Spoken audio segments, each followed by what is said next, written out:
और मैं शुरुआत करना चाहूंगा मुंबई नॉर्थ की रेस से। और इस रेस में जो आमने सामने है, बीजेपी के पीयूष गोयल हैं और भूषण पाटिल हैं कांग्रेस के। यहां के समीकरण क्या कहते हैं? देखिए नंदन जी, मुंबई नॉर्थ की जो सीट है वो पक्का बीजेपी की सीट मानी जाती है, क्योंकि यहाँ से पिछले 2 बार बीजेपी के गोपाल शेट्टी बहुत भारी बहुमत से जीत के आए थे। इसलिए बीजेपी को अगर महाराष्ट्र में सबसे श्योर शूट कौन सी मानी जाती है शुरू से, वो मुंबई नॉर्थ की है। मगर इस बार बीजेपी ने वहां से जो कद्दावर नेता है, उनके सेंटर में मिनिस्टर रहे पीयूष गोयल को खड़ा किया है, जो बाहरी उम्मीदवार कहलाए जाते हैं। और कांग्रेस ने वहां भूषण पाटिल को उम्मीदवार दिए, जो वहां के स्थानीय निवासी है।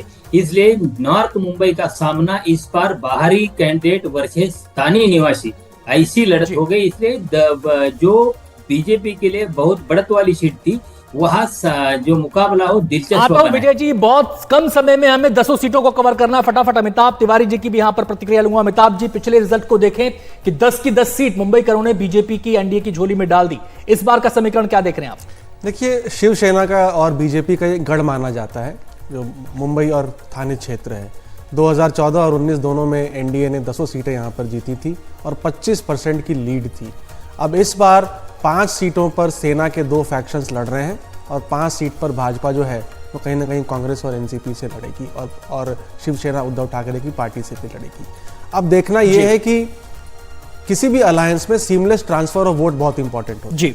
तो भाजपा तो अपना वोट शिंदे ग्रुप को ट्रांसफर कर देगी, लेकिन क्या कांग्रेस पार्टी का जो मूल वोटर है वो शिवसेना कैंडिडेट को वोट ट्रांसफर करेगा, या फिर शिवसेना उद्धव ठाकरे का जो वोटर है क्या वो कांग्रेस के कैंडिडेट को वोट ट्रांसफर करेगा?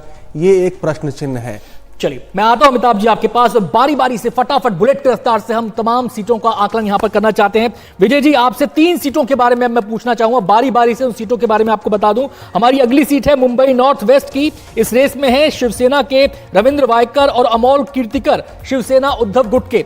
और अगली सीट है हमारी मुंबई नॉर्थ ईस्ट की। इसमें मिहिर कोटेचा है बीजेपी के और उनका सामना है शिवसेना उद्धव गुट के संजय दीना पाटिल से। और तीसरी सीट जो हम आपके सामने रख रहे हैं वो है मुंबई नॉर्थ सेंट्रल की, जिसमें उज्जवल निकम, जाने माने वकील, बीजेपी के कैंडिडेट है, वर्षा गायकवाड़ कांग्रेस के कैंडिडेट हैं। इन तीनों सीटों के बारे में आपका आकलन विजय जी क्या कहता है? फटाफट बता दीजिए। नंदन जी, देखिए मुंबई जो नॉर्थ वेस्ट की जो सीट है वहाँ अमोल कीर्तिकर और रविंद्र वायकर शिवसेना के दोनों कैंडिडेट, ये शिवसेना के 2 धड़े अलग हुए हैं, वो दोनों पार्टी के कैंडिडेट सामने खड़े हैं। यहाँ कड़ा मुकाबला है। यहाँ के जो शिंदे गट के कैंडिडेट है रविंद्र वायकर, अंतिम समय में वहां पे उन्होंने उम्मीदवारी का ऐलान किया। अमोल कीर्तिकर जो सबसे पहले जो सीट का ऐलान महाराष्ट्र में हुआ, अमोल कीर्तिकर थी, उन्होंने बहुत बड़ी तैयारी करके उतरे हैं। दूसरी जो सीट आपने बताई मुंबई नॉर्थ ईस्ट की जो है, वहां बीजेपी ने अपना कैंडिडेट बदल दिया और वहां मिहिर कोटेचा और संजय दीना पाटिल शिवसेना के बीजेपी के मिहिर कोटेचा के खिलाफ। यहाँ का जो समीकरण है, वहां जो वोटर थे Marathi voter versus Gujarati Marwari voter, ऐसा मुकाबला पड़ता है। और आज तक ज्यादा बार यहाँ से गुरुदास कामत कांग्रेस के जीते आज तक। जो संजय दीना पाटिल आज खड़े, वो एनसीपी के तरफ से खड़े थे, वो एक बार जीते हैं। यहाँ भी कड़ा मुकाबला है। ये इस सीट पर किरीट सोमैया, मिहिर कोटेचा, ऐसी जो सीट है जो गुजराती और मारवाड़ी जो कैंडिडेट चुन के आते थे, इस बार देखना है ये जो है वो ये संजय दीना पाटिल तोड़ के यहाँ से फिर मराठी झंडा फहराए। मुंबई नॉर्थ सेंट्रल, हाँ, मुंबई नॉर्थ सेंट्रल सबसे दिलचस्प मुकाबला बन गए, क्योंकि यहाँ से मुंबई बॉम्ब ब्लास्ट की केस लड़ने वाले उज्जवल निकम बीजेपी की तरफ से खड़े हैं। और जो मुंबई साउथ सेंट्रल से उम्मीदवारी चाहती थी वर्षा गायकवाड़, उसे यहाँ से खड़ा किया है। ये बहुत ही दिलचस्प मुकाबला होने है। चलिए, मैं आपके पास आता हूं। मैं अमिताभ जी का रुख करना चाहूंगा। अमिताभ जी, कितनी बड़ी चुनौती ये एनडीए के लिए है इस स्पीड को मेंटेन करना मुंबई रीजन में, और कितनी बड़ी चुनौती इंडिया गठबंधन के लिए है पछाड़ना एनडीए को? देखिए, एनडीए के लिए चुनौती है क्योंकि 10 सीटें जो हैं उसमें से 5-5 या 4-6 भाजपा और शिवसेना जीती थी। अब शिवसेना में क्योंकि फूट हो चुकी है तो विरासत की लड़ाई है कि असली शिवसेना कौन है, जैसा आपने सवाल भी पूछा है, उसके ऊपर सारा डिपेंड करता है। कहीं ना कहीं बॉम्बे में आज की डेट में अगर देखा जाए तो सारी सीटों पर मारवाड़ी, गुजराती और नॉर्थ इंडियंस वर्सेस मराठी मानुष प्लस मुस्लिम समाज, कहीं ना कहीं ये समीकरण भी जी। बनता जा रहा जी। है। और देखना पड़ेगा कि किस धड़े के पास ठाकरे परिवार की लेगेसी और विरासत का वोट है। आता हूं अमिताभ जी आपके पास, बाकी की सीटें फटाफट बता दूं। मुंबई साउथ की रेस अगर हम बात करें, यामिनी उपाध्याय है शिवसेना शिंदे गुट की और अरविंद सावंत हैं शिवसेना उद्धव गुट के आमने सामने।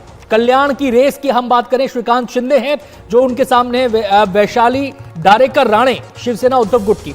ठाणे की रेस में नरेश महेश्के, राजन विचारे शिवसेना उद्धव गुट के और शिवसेना शिंदे गुट के आमने सामने हैं। पालघर की रेस में हेमंत सावरा बीजेपी के और भारती कामडी शिवसेना उद्धव गुट की। भिवंडी की रेस में कपिल पाटिल बीजेपी और सुरेश महात्रे एनसीपी एससीपी के। हम सीधे यहां पर रुक करेंगे विजय जी का। विजय जी, खासकर दिलचस्पी उन सीटों में है जहां पर शिवसेना शिंदे गुट है और शिवसेना उद्धव गुट आमने सामने है, उन सीटों के बारे में जरा बताएं। है दोनों सीटें ठाणे और कल्याण की सीटें हैं, जो जहां दोनों शिवसेना आमने सामने खड़ी है, आमने सामने एक खड़े है। और जो मुंबई साउथ की जो सीट है, ये तीनों सीटें पे शिवसेना उद्धव गुट और शिवसेना शिंदे गुट के कैंडिडेट खड़े हैं। देखिए, कल्याण में मुख्यमंत्री शिंदे के जो सुपुत्र है श्रीकांत शिंदे, वो खड़े। और ठाणे में राजन विचारे जो शिवसेना उद्धव गुट के तरफ से है, उसके उनके खिलाफ शिंदे गुट के नरेश मस्के खड़े। एक तरफ देखिए, यहाँ ठाणे में राजन विचारे शिवसेना उद्धव गुट का पलटा भारी है और कल्याण में श्रीकांत शिंदे गुट का पलटा भारी है।